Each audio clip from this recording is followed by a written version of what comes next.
ये है यथार्थ ज्ञान। और पहले हमने सुन रखा था लोक वेद, इसलिए हम लोक वेद के आधार से ये गलत साधना शास्त्र विधि त्याग कर मनमाना आचरण कर रहे थे।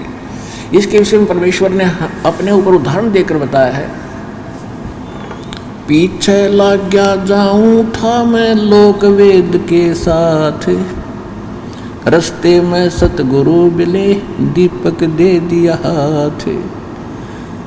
जैसे हम लोक वेद के आधार से भक्ति के मार्ग पर रास्ते पर चल रहे थे, जो साधनाएं दंत कथाओं से हमने सुनी थी वही कर रहे थे। कहते हैं उसी भक्ति मार्ग में फिर हमें कोई सतगुरु मिल गया, उसने तत्व ज्ञान रूपी टॉर्च एक लैंप दे दिया। अब उसकी रोशनी में हम पथ पर चल रहे हैं। पहले हम कुपथ गड्ढों में, बोझड़ों में, झाड़ों में बगैर ज्ञान के ऐसे धक्के खा रहे थे।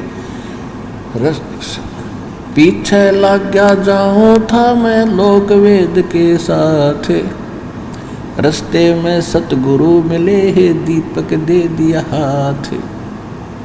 तो इस प्रकार गीता अध्याय नंबर 15 के श्लोक 18 में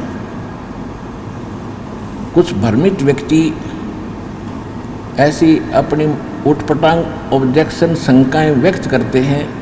और एक भक्तों ने बताया कोई यूट्यूब है सिस्टम इंटरनेट के अंदर, उसमें कोई ज्ञानेश्वर नाम के कोई महाराज हुए हैं, उनके शिष्यों ने ये ऑब्जेक्शन कर रखा है कि रामपाल को कोई ज्ञान नहीं। और वो 15वें अध्याय के 17वें श्लोक तक तो बोलता है, 18वें में क्यों नहीं बोलता? जो गीता ज्ञानदाता कहता कि मैं पुरुषोत्तम हूँ, वो क्यों नहीं बताया उसने? तो इससे क्योंकि इस तरह की एक एक पॉइंट का ऑब्जेक्शन किसी का निवारण करना इतना संभव नहीं है। ऐसी भाषा वो लोग बोल सकते हैं जिन्होंने हमारा कंप्लीट ज्ञान नहीं सुना हो। और कंप्लीट ज्ञान सुनने के बाद ये मन में शंका आ ही नहीं सकती। तो यही कारण रहा कि कोई कहीं से सुन लेता 2 मिनट, उसी पर उछलने लग जाता है। हमारे इंटरनेट के ऊपर यूट्यूब पर भक्तों ने ढेर सारे सत्संग डाल रखे और साधना चैनल पर भी सत्संग चल रहा है।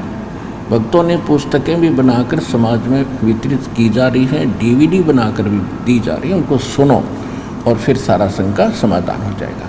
और वो किसके पुजारी है? श्री विष्णु जी के। और श्री ज्ञानेश्वर जी वो कहते हैं ये विष्णु का अवतार है। तो इसी से अंडरस्टूड हो जाना चाहिए कि फिर वो कहाँ खड़े हैं। तो आज दास वही बता रहा है। श्रीमद् भगवद गीता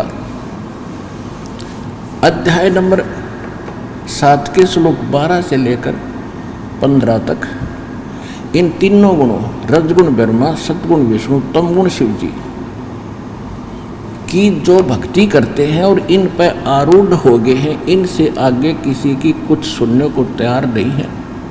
उनके विषय में ये ब्रह्म कहता है श्री कृष्ण में प्रवेश करके कि राक्षस स्वभाव को धारण किए हुए मनुष्यों में नीच दूषित करने वाले मूर्ख, इनको 4 गाली इकट्ठी दे रखी है इस ब्रह्म ने।